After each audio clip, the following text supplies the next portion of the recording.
ٹھیک ہے، شروع کرتے ہیں۔ الحمدللہ رب العالمین والصلاة والسلام علی سید الانبیاء والمرسلین محمد وآلہ واصحابہ اجمعین، اما بعد فاعوذ باللہ من الشیطان الرجیم، بسم اللہ الرحمن الرحیم۔ وقال تعالی فی القرآن الکریم الف لام میم ذلک الکتاب لا ریب فیہ ھدی للمتقین۔ وقال رسول اللہ صلی اللہ علیہ وسلم خيركم من تعلم القرآن وعلمه أو كما عليه الصلاة والسلام۔ رب اشرح لي صدري ويسر لي أمري واحلل عقدة من لساني يفقهوا قولي۔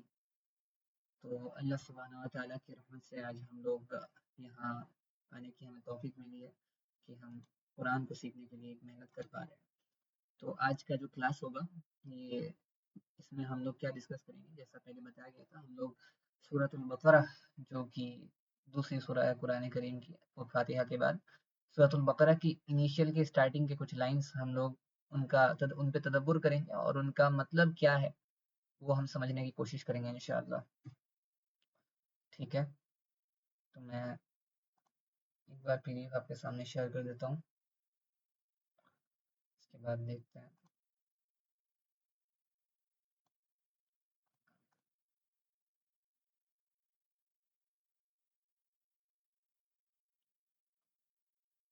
پی ڈی ایف ویزیبل ہے رائٹ؟ ایک بار میسج کر کے یا مائک آن کر کے بتا دیجیے پی ڈی ایف آپ کو دکھ رہا ہے کہ نہیں۔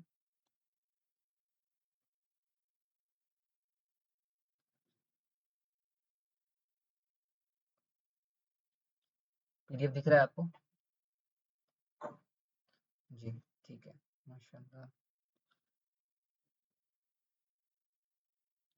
تو جو سورۃ البقرہ ہے، سورۃ البقرہ وہ قرآن کریم کی دوسری سورہ ہے آفٹر سورۃ الفاتحہ۔ تو ٹھیک ہے، اسٹارٹ کرتے ہیں اس کے بارے میں جاننا۔ ٹھیک ہے، تو جب بھی کوئی سورہ اسٹارٹ ہوتا ہے تو سب سے پہلے اسٹارٹنگ میں ہم کیا پڑھتے ہیں؟ بسم اللہ الرحمن الرحیم۔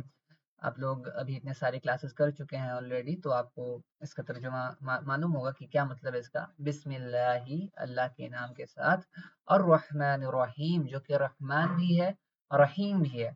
ان دونوں ورڈز پہ اگر آپ غور کریں گے، ان دونوں ورڈز میں جو روٹ ہے نا، روٹ میں کیا آتا ہے؟ را آتا ہے، ہا آتا ہے اور میم آتا ہے۔ دونوں ورڈز رحمان اور رحیم دونوں کے روٹ میں کیا آ رہا ہے؟ رحم، مطلب رحمت کے بارے میں بات ہو رہی ہے کہ رحمت کرنے والا، رحم کرنے والا۔ تو پھر دو الگ الگ ورڈز ہیں، ان کا میننگ کیا ہے؟ تو علماء جو مفسرین ہیں وہ لکھتے ہیں کہ جو رحمان والا ورڈ ہے، اس رحمان ورڈ کا مطلب ہے کہ وہ رحمت کرنے والا جس کی رحمت تمام مخلوقات پر ہے۔ ان جنرل جب بات کی جائے، آل مرسیفل، جس کی رحمت، جس کی مرسی تمام کریشن پر ہے، تمام مخلوقات پر ہے۔ دیکھیے اللہ سبحانہ و تعالیٰ کی رحمت صرف ہم پر نہیں ہے، اللہ سبحانہ و تعالیٰ کی رحمت جو نان مسلم سے، جو کافر ہے، انکار کرنے والے ہیں، ان پر بھی ہے، جو پیڑ پودے ہیں ان پہ بھی ہے، جو چیٹیاں ہیں ان پہ بھی ہے، جو سورج ہے اس پہ بھی ہے، جو قمر ہے، چاند ہے، اس پہ بھی اللہ کی رحمت ہے۔ تو وہ والا رحمت جو کہ تمام کریشن پہ ہے، وہ رحم کرنے والا جو اپنی تمام کریشن پہ رحم کرتا ہے، اس کے لیے ہم کیا ورڈ یوز کرتے ہیں؟ رحمان، دا آل مرسیفل۔ ٹھیک ہے، تو دوسرا ورڈ کیا ہے؟ رحیم۔ تو رحیم کے بارے میں یہ کہا جاتا ہے کہ یہ جو رحیم ورڈ ہے، اس کا مطلب وہ خاص رحمت جو مومنوں کے لیے آتی ہے۔ اس کا دلیل علماء یہ پیش کرتے ہیں کہ سورۃ الاحزاب جو 33 نمبر سورہ ہے، موسٹ پروبیبلی اس میں آتا ہے وَكَانَ بِالْمُؤْمِنِينَ رَحِيمًا، اور اللہ سبحانہ وتعالیٰ مومنوں کے ساتھ کیسے ہیں؟ رحیم ہیں۔ اللہ سبحانہ وتعالیٰ مومنوں کے ساتھ خاص رحمت اپنا ظاہر کرتے ہیں۔ تو رحیم والا جو ورڈ ہے اس کا مطلب کیا ہے؟ کہ مومنوں پہ خاص رحمت کرنے والا، مومنوں پہ خاص رحمت کرنے والا۔ دونوں ورڈز میں روٹ ورڈ رحمت ہے، لیکن جب رحمان کہیں گے اس کا مطلب ہے آل مرسیفل، وہ رحمت، وہ رحم کرنے والا جس کی رحمت تمام کریشن پہ ہے، تمام کریشن پہ ہے، وہ چاہے مسلم ہو، نان مسلم ہو، چاہے انسان ہو یا پھر غیر عاقل ہو، جیسے پیڑ پودے ہو گئے یا پھر چیٹیاں ہو گیا یا پھر جو برڈز ہو گیا، سب کے لیے ہے، تو وہ آل مرسیفل۔ اور اگر ہم رحیم کہہ رہے ہیں تو رحیم کا مطلب کیا ہے؟ جب ہم رحیم کہتے ہیں، رحیم کا مطلب ہوتا ہے کہ جو خاص رحمت مومنوں کے لیے ہے، جو خاص رحمت مومنوں کے لیے ہے، اس خاص رحمت کرنے والے کو کیا کہتے ہیں؟ الرحیم کہتے ہیں۔ ٹھیک ہے، بسم اللہ الرحمن الرحیم، شروع کرتے ہیں ہم اللہ کے نام کے ساتھ جو کہ رحمان بھی ہے، آل مرسیفل ہے، الرحیم جو کہ رحیم بھی ہے، the especially merciful with the believers، وَكَانَ بِالْمُؤْمِنِينَ رَحِيمًا۔ ٹھیک ہے، ٹھیک ہے، اب آتے ہیں سورۃ البقرہ۔ سورۃ البقرہ، سورہ کا نام کیا ہے؟ بقرہ۔ بقرہ کسے کہتے ہیں؟ گائے کو کہتے ہیں، دا کاؤ۔ سوال یہ آتا ہے کہ جس سورہ میں آیت الکرسی جیسی آیت ہے، جس کا مطلب ویلیو مریادہ، جس کی اتنی زیادہ ویلیو ہے، اس سورہ کا نام سورہ بقرہ رکھ دیا گیا، کیوں؟ کیا وہ وجہ ہو سکتی ہے کہ اس سورہ کا نام سورۃ البقرہ رکھا گیا؟ ٹھیک ہے، یہ پہلا کوشچن ہے کہ ایک گائے کے نام پہ ایک پوری سورہ رکھ دی گئی جو کہ لانگسٹ سورہ آف دا قرآن ہے۔ یہ بھی آپ کو معلوم ہوگا کہ یہ قرآن کریم کی سب سے لمبی سورہ ہے، اور اس سورت کا نام ایک گائے کے نام پہ رکھ دیا گیا، ایسا کیوں؟ یہ ایک امپورٹنٹ کوشچن ہے۔ اس کا جواب دینے سے پہلے میں آپ سے یہ کہنا چاہتا ہوں کہ یہ سورۃ البقرہ میں ہم پڑھیں گے کیا؟ سورۃ البقرہ جو ہے وہ اگر آپ اس کے بارے میں پڑھتے ہیں تو آپ کو پتہ چلے گا سورۃ البقرہ اور سورۃ ال عمران جو کہ جسٹ اس کی نیکسٹ سورہ ہے، اور اس کے بعد مائدہ بھی ہے، تو یہ دو تین سورہ جو ہے ان میں خاص طور پہ احکام نازل ہوئے ہیں۔ مطلب اللہ نے وہ چیزیں بتائی ہے کہ یہ تمہیں کرنا ہے، یہ نہیں کرنا ہے، یہ حلال ہے، یہ حرام ہے، یہ تمہیں حکم ہے، اس اس کو کرنا ہے، یہ معروف ہے، اور یہ منکر ہے، اس سے میں نے منع کر دیا، اس کو نہیں کرنا ہے۔ تو جتنے احکام ہے نا، جتنے کرنے والی چیزیں ہیں، جتنے نہ کرنے والی چیزیں ہیں، جتنے حلال ہے، جتنے حرام ہے، وہ سارے احکام کہاں پہ نازل ہوئے ہیں؟ سورۃ البقرہ اور سورۃ ال عمران۔ تو یہ سورہ کہاں نازل ہوئی ہوگی؟ اگر سارے احکام یہاں پہ ہیں تو یہ سورہ مکی سورہ ہے یا مدینی سورہ ہے؟ یہ سورہ مدینہ میں نازل ہوا۔ کیوں؟ کیونکہ شروعات میں جب اسلام آیا تھا، جب اسلام کا پیغام نبی کریم صلی اللہ علیہ وسلم لائے تھے، تو شروعات میں ہی کسی کو احکام میں پھنسایا نہیں جاتا، شروعات میں ہی کسی کے اوپر بوجھ نہیں ڈالا جاتا۔ اللہ سبحانہ تعالیٰ قرآن میں فرماتا ہے نا، ما انزلنا علیک القرآن لتشقی۔ یہ پہلے ٹیسٹ میں نے ایک کوشچن بھی دیا تھا، ما انزلنا علیک القرآن لتشقی، کہ ہم نے قرآن کو تم پر نازل اسی لیے نہیں کیا کہ تم پریشانیاں پڑ جاؤ۔ تو قرآن، اسلام کا جو دعوت ہے، قرآن کی جو دعوت ہے، وہ انسانوں کو پریشانی میں ڈالنے کے لیے نہیں لایا گیا، وہ انسانوں کو پریشانی سے نکال کر اس حق کی طرف لانے کے لیے لایا گیا۔ ٹھیک ہے، تو جو پہلے جو دعوت سٹارٹ ہوا تھا مکہ میں، ہے نا، جب اسلام کے بارے میں سٹارٹ کیا گیا تھا دعوت کرنا، تو تب اللہ سبحانہ تعالیٰ جنرلی کون سی سورہ نازل کر رہے تھے؟ اللہ سبحانہ تعالیٰ اس وقت جو 30 نمبر پارا ہے، جوز 30 ہے، اس میں 30ویں پارا میں اس میں جتنے ساری سورز ہیں، میکسیمم آف دیم وہ مکہ میں نازل ہوئے تھے۔ کیوں؟ کیونکہ ان سورہ میں کس بارے میں ذکر ہے؟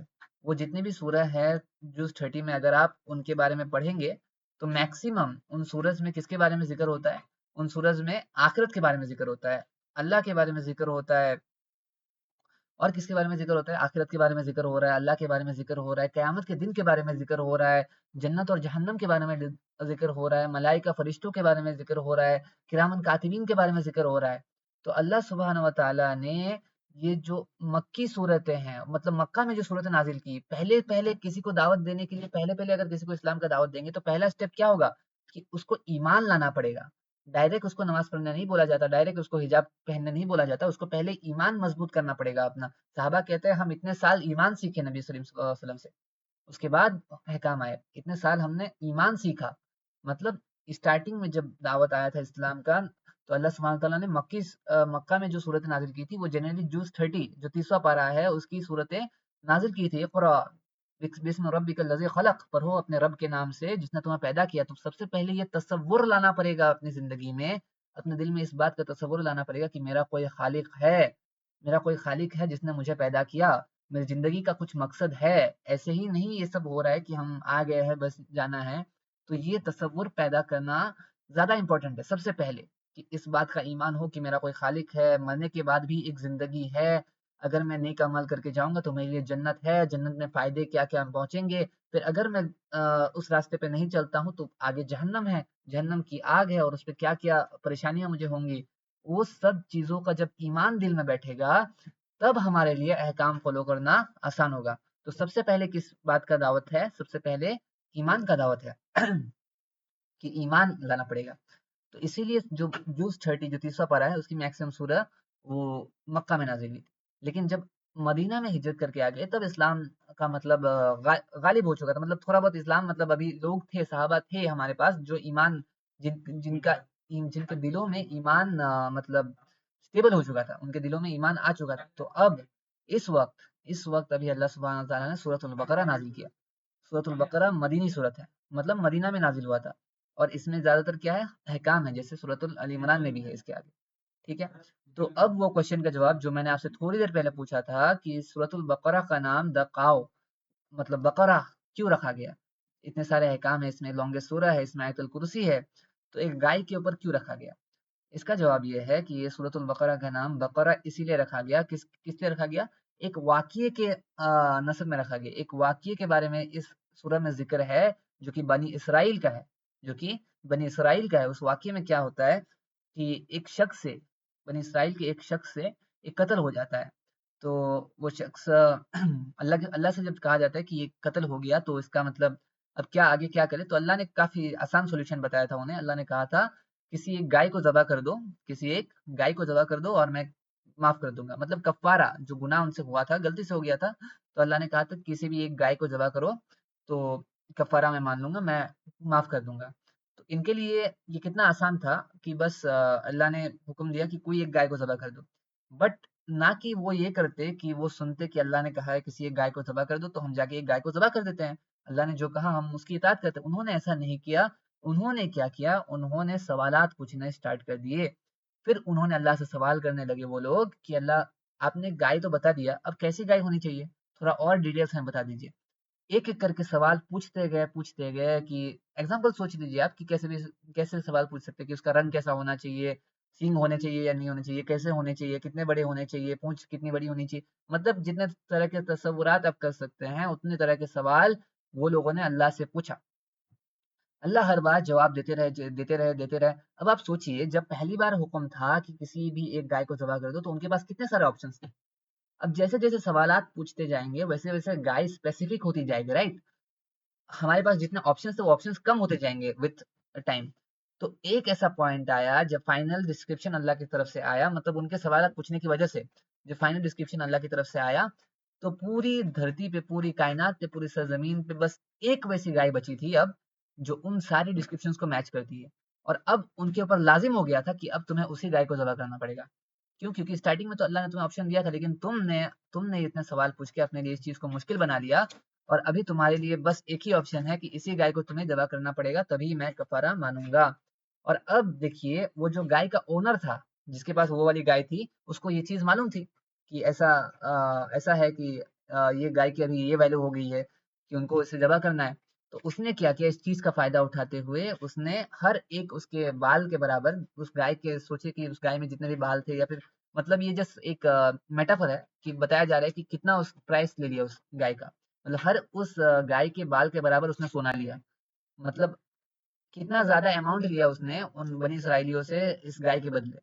تو سوچئے جو حکم اتنا آسان تھا اسٹارٹنگ میں کہ کسی بھی گائے کو ذبح کر دیتے تو ہو جاتا، ان کے سوالات کی وجہ سے، ان کے بے وجہ بے تکلف، مطلب جن سوالات کا کوئی مطلب نہیں بنتا، جب اللہ نے کہہ دیا کسی ایک گائے کو ذبح کر دو تو باقی اور اس کا ڈسکرپشن جاننے کا کوئی مطلب بنتا ہے؟ کوئی مطلب نہیں بنتا۔ اللہ نے کہا کسی بھی گائے کو ذبح کر دو، بٹ ان کے سوالات کی وجہ سے وہ اتنا مشکل ہو گیا کہ ان کو اس کے لیے بہت زیادہ پرائس پے کرنا پڑا، اور ان کے لیے یہ چیز بہت زیادہ مشکل ہو گئی۔ اور اس سورہ میں کیا آتا ہے؟ اس سورہ میں، سورۃ البقرہ میں کیا آتا ہے؟ احکام آتے ہیں۔ تو ہمارے لیے اس سورہ کو اس واقعے سے ریلیٹ کر کے بقرہ رکھا گیا، گائے رکھا گیا، یہ ہمارے لیے ایک میسج ہے کہ تمہارے پاس جب ہمارے احکام آئیں گے تو تمہارا رویہ کیا ہونا چاہیے؟ جب تمہارے پاس ہماری اس کتاب سے، دیکھیے پہلی سورہ ہے نا سورہ فاتحہ کے بعد، تو یہاں سے آپ سٹارٹ کر رہے ہیں، تو اللہ سبحانہ وتعالیٰ کہہ رہے ہیں کہ تمہارے پاس جب ہماری اس کتاب سے کوئی بھی احکام آئے گا، ہم جب بھی کچھ کہیں گے تمہیں اس ہمارے کتاب کے بارے میں، تو تمہارا رویہ کیا ہونا چاہیے؟ تمہارا رویہ کیا ہونا چاہیے؟ تمہارا رویہ کیا ہونا چاہیے؟ جو قرآن نے اسی سورہ بقرہ میں آخری میں آتا ہے، سمعنا و اطعنا، کیا ہونا چاہیے؟ سمعنا و اطعنا، ہم سنتے ہیں اور وہ اطعنا، اور ہم اطاعت کرتے ہیں، یہ تمہارا رویہ ہونا چاہیے، نہ کہ ان بنی اسرائیلیوں کی طرح جنہوں نے اپنے رب سے اتنے سوالات کیے کہ انہوں نے اپنے لیے ایک معمولی سے حکم کو اپنے لیے اتنا زیادہ مشکل بنا لیا۔ تو ہمارا کام کیا ہے؟ ہم سنتے ہیں اور اطاعت کرتے ہیں۔ اس چیز کو یاد دلانے کے لیے، اس چیز کو ہمارے ذہن میں ڈالنے کے لیے اللہ سبحانہ و تعالیٰ نے اس سورہ کا نام سورۃ البقرہ رکھا۔ ٹھیک ہے، ٹھیک ہے، تو اس سورہ کی آیت کو سٹارٹ کرنے سے پہلے کچھ فضائل اس کے بارے میں بتا دیتے ہیں ہم، جو کہ حدیثوں سے ثابت ہے کہ اللہ سبحانہ وتعالیٰ کہ نبی کریم صلی اللہ علیہ وسلم فرماتے ہیں کہ سورۃ البقرہ کو سیکھو، کیونکہ اس کو سیکھنے میں کیا ہے؟ بلیسنگ ہے، اور اگر اس کو تم اگنور کرو گے تو اس میں سورو ہے۔ اور جو سورکرس ہوتے ہیں، جو جادوگر ہوتے ہیں، وہ اس کو میمورائز نہیں کر سکتے، ٹھیک ہے؟ کیا آتا ہے پھر سورۃ البقرہ اور سورۃ العمران عمران کو سیکھو، کیونکہ یہ تمہارے لیے کل قیامت کے دن دو روشنی بن کے آئیں گی، دو کلاؤڈز بن کے آئیں گی، کلاؤڈز جیسے کل قیامت کے دن کوئی چھایا نہیں ہوگا جس میں، تو یہ دو صورتیں آئیں گی تمہارے لیے چھایا بن کے، اور تمہیں شیڈ دیں گے، چھایا دیں گے. On the day of resurrection, the Quran and its people who used to implement it will be brought forth, preceded by Surah Al-Baqarah or Surah Al-Imran. ٹھیک ہے. Two surahs will come like two clouds, two dark shades and two lines of birds. مطلب تمہاری protection کے لیے کل قیامت کے دن آئیں گے. تو بہت زیادہ فضیلت ہے سورۃ البقرہ، سورۃ العمران کی. اللہ سبحانہ وتعالیٰ ہمیں توفیق دے کہ ہم ان سورج کو سیکھ سکے، یاد کر سکے، حفظ کر سکے، اور ان پہ تدبر کر سکے، اور ان کو سمجھ سکے. ٹھیک ہے، ان سے کچھ اپنی عملی زندگی میں ان سے بدلاؤ لا سکے. ٹھیک ہے، انشاءاللہ شروع کرتے ہیں پہلی آیت کو. پہلی آیت کیا ہے؟ الف لام میم. اگر آپ کو یاد ہے جو پہلی چار آیتیں ہیں تو صحیح ہے، اگر آپ کو یاد نہیں ہے تو میں آپ کو سجیسٹ کروں گا کہ اپنے سامنے قرآن کریم کو رکھ لیجئے، اور تبھی آپ کے لیے دیکھنا سمجھنا آسان ہوگا. ٹھیک ہے، پہلی آیت کیا ہے؟ الف لام میم. دیکھیے، جب میں نے یہ لائن پڑھا، میں نے ایک ایک لیٹر کو الگ الگ سے پڑھا. میں نے الف کو الف پڑھا، پھر لام کو لام پڑھا، میم کو میم پڑھا. مطلب جوائن کر کے نہیں پڑھا میں نے، علم نہیں پڑھا میں نے کیا پڑھا؟ ڈس جوائن کر کے، مطلب جوائن نہیں کر کے پڑھا نا. تو ایسے لیٹرز کو کیا کہتے ہیں قرآن میں جب آتے ہیں؟ ان کو ڈس جوائنٹ لیٹرز کہتے ہیں. کیا کہتے ہیں؟ ڈس جوائنٹ لیٹرز. اور اسی کو عربک میں کیا کہتے ہیں؟ حروف المقطعات. حروف المقطعات، حروف مطلب لیٹرز، مقطعات مطلب جو کہ جوائنٹ نہیں ہے. ایسے 29 سورج ہے قرآن کریم میں جن کے شروعات میں یہ آتے ہیں ایسے. جیسے سورۃ المریم کے سٹارٹنگ میں کیا آتا ہے؟ کاف ہا یا عین صاد. اور کیا آتا ہے؟ حامیم. اور کیا آتا ہے؟ نون. اور کیا آتا ہے؟ کافی ساری، مطلب سورت الف لام میم خود کتنے سورج کی سٹارٹنگ میں آتا ہے. اور اسے کتنے سارے لیٹرز جو یوز کیے جاتے ہیں ایسے قرآن میں حروف مقطعات کے طور پہ 14 ڈیفرنٹ لیٹرز ہیں، 14 ڈیفرنٹ لیٹرز ہیں. ابھی ان کا مطلب کیا ہے؟ ان جو لیٹرز آتے ہیں ان کا مطلب کیا ہے؟ کیونکہ ہم تو مطلب سمجھنے کے لیے بیٹھے ہیں یہاں پہ نا، تاکہ ہم غور و فکر کر سکیں قرآن کریم پہ. تو ان کا مطلب کیا ہے؟ جو راجح اور صحیح قول ہے وہ یہ ہے کہ اللہ سبحانہ تعالیٰ بہتر جانتے ہیں کہ وہ ان لفظوں کا مراد کیا ہے. ہمیں نہیں پتا، اللہ کو پتا ہے کہ ان کا مراد کیا ہے. ایک اور قول بھی ہے کہ اللہ اور اللہ کے حبیب نبی کریم صلی اللہ علیہ وسلم کو پتا تھا کہ ان ورڈ سے اللہ کو کیا مراد ہے، ان کو بتایا تھا، لیکن لوگوں کو بتانے کے لیے نہیں کہا گیا تھا، تو انہوں نے نہیں بتایا. تو راجح قول لیکن یہ ہے کہ صرف اللہ جانتے ہیں کہ ان سے کیا مراد ہے. ٹھیک ہے، تو پھر ایسی آیتیں آئے کیوں قرآن میں؟ یہ بھی ایک سوال ہے نا کہ ایسی آیتوں کو نازل کرنے کا مقصد کیا بنتا ہے، جن کا مطلب ہمیں پتہ ہی نہیں ہے، ان کو نازل کرنے کا مقصد کیا بنتا ہے. ٹھیک ہے، اس کا مطلب بتائیں گے. اس سے پہلے میں آپ کو بتانا چاہتا ہوں کہ قرآن کریم میں دو طرح کی آیتیں ہیں. کیسی آیتیں؟ قرآن کریم میں دو طرح کی آیتیں ہیں. ایک کو ہم کہتے ہیں محکمات. کیا کہتے ہیں؟ محکمات. محکم آیتیں، محکمہ کا جمع محکمات. تو دو طرح کی آیتیں ہیں قرآن میں، ایک ہے محکمات اور ایک ہے متشابہات. اور یہ بھی قرآن کریم خود سے ثابت ہے، مطلب قرآن میں ہی یہ چیز ذکر ہے کہ قرآن میں دو طرح کی آیت ہے، ایک ہے محکمات، ایک ہے متشابہات. محکمات کا مطلب وہ والی آیتیں جن کا معنی واضح ہے، جن کا معنی میں کوئی اختلاف نہیں ہے، جن کا معنی واضح ہے، مطلب حکمت سے ہے نا، جن کا معنی واضح ہے. اور متشابہات کا سے مراد ہے وہ والی آیتیں جن کا معنی ادھر آپ کو پتا ہی نہیں ہے، یا پھر اگر معنی پتا ہے تو ایمبیجوس ہے، مطلب اس میں کنفیوژن ہے، تو مطلب جس کا معنی بتایا نہیں گیا ہو. ٹھیک ہے، وہ متشابہات میں آتے ہیں. تو یہ کہاں سے ثابت ہے؟ میں دکھاتا ہوں آپ کو. قرآن کریم میں سورۃ العمران میں جو 7 آیت ہے وہ کیا ہے؟ هو الذی انزل علیک الکتاب. وہی ہے جس نے نازل کیا علیک الکتاب، آپ پر وہ کتاب. یہ کتاب منہ آیات محکمات، جس میں محکم آیتیں ہیں، مطلب وہ آیتیں جو مطلب واضح ہو گئی ہے، مطلب جس میں کسی طرح کا کوئی اختلاف نہیں ہے، واضح آیت ہے، کلیئر ورسز محکمات. ہن ام الکتاب. اور یہ والی آیتیں جو محکم آیتیں ہیں وہ ام الکتاب، ماں ہے اس کتاب کی. ماں ہے کہنے کا مطلب کیا ہے؟ یہ بلاغت ہے قرآن کی. ٹھیک ہے، بلاغت آپ کو سمجھنا پڑے گا. ابھی اگر کوئی اس سے ظاہری مطلب لے گا، وہ کہے گا کہ ارے یہ تو آیتیں ہیں، یہ ماں کیسے بن گئی؟ نہیں، ادھر اس کا مطلب کیا ہے؟ ادھر ماں کہنے کا مطلب کیا ہے؟ ہن ام الکتاب. یہ آیتیں اس کتاب کی ماں ہے، اس کا مطلب یہ آیتیں اس کتاب کی فاؤنڈیشن ہے، اس کتاب کی فاؤنڈیشن ہے. تو یہ جو محکم آیتیں ہیں انہی پر یہ کتابیں بیسڈ ہے. یہ کتاب قرآن کریم ان محکم آیتوں پہ ہی بیسڈ ہے، یہ فاؤنڈیشن ہے اس کتاب کی.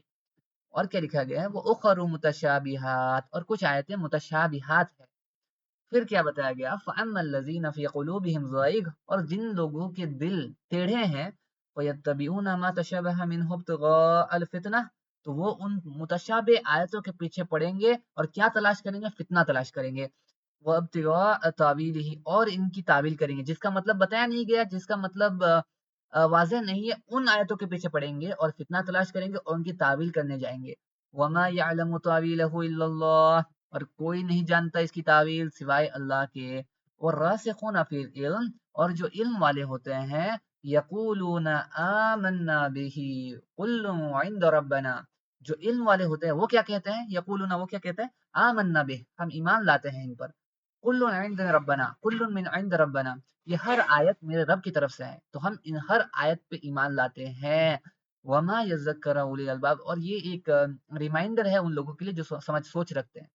تو سمجھ میں کیا آیا، سمجھ میں یہ آیا کہ قرآن کریم میں دو طرح کی آیتیں ہیں، ایک ہے محکم آیتیں، ایک ہے متشابہ آیتیں۔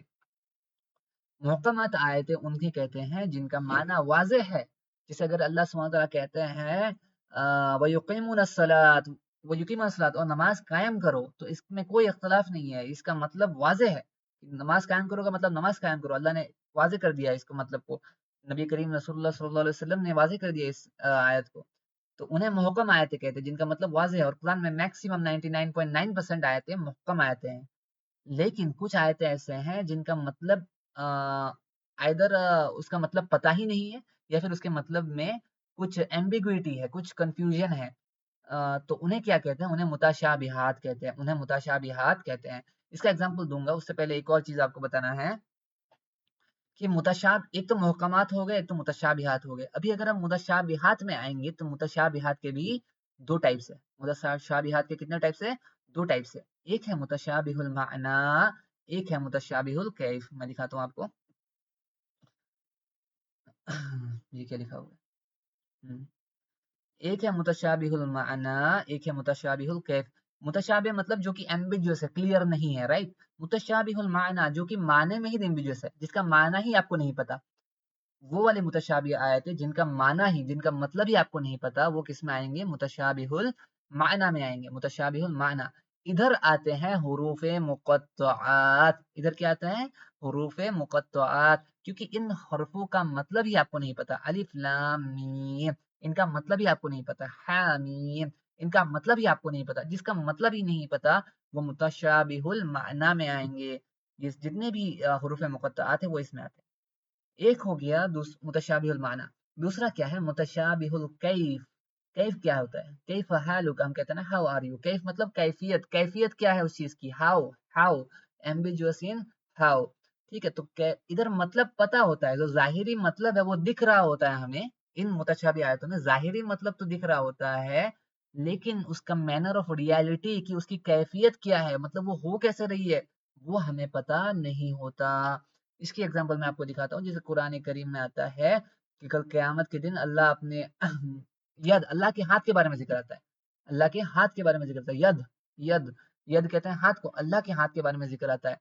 تو اب دیکھیے، اب معاذ اللہ آپ کیا کہیں گے کہ اب ید کے بارے میں ذکر آ گیا، تو کسی بھی عربک ڈکشنری میں آپ اٹھا لیجئے، کسی بھی انگلش ڈکشنری اٹھا لیجئے، ید یا پھر ہینڈ کا مطلب تو وہی ہوتا ہے جیسا ایک ہیومن ہینڈ ہے، جس میں فلیش ہے، بونس ہے، وغیرہ وغیرہ، تو آپ کے فنگرز ہے، تو آپ کیا کہیں گے کہ اللہ کا ہاتھ انسانوں جیسا ہے، معاذ اللہ؟ نہیں، یہ متشابہ آیت ہے، تو بس اللہ نے کہہ دیا کہ ید ہے، ہاتھ ہے، تو بس ہم اس آیت پہ ایمان لائیں گے، لیکن اس کا مطلب کیا ہے، اس کا کیفیت کیا ہے، وہ ہمیں نہیں پتا، اس پہ ہم مطلب گھسنے کی کوشش نہیں کریں گے، اس پہ ہم گھسنے کی کوشش نہیں کریں گے، جو ہمیں پتا ہے، جو محکم آیتیں ہیں ہم ان پہ فوکس کریں گے، اور ان متشابہات میں گھسنے کی کوشش نہیں کریں گے۔ اور ایگزامپل دیتا ہوں، جیسے اللہ کے چہرے کے بارے میں بھی ذکر آتا ہے، اِلَّا ابْتِغَاءَ وَجْهِ رَبِّ الْأَعْلَىٰ، وجہ اپنے رب کے چہرے کی طرف، وجہ، ابھی دیکھیے وجہ، اللہ کا چہرہ، ابھی آپ وجہ کا مطلب ترجمہ کیا بنے گا، وجہ کا ترجمہ بنتا ہے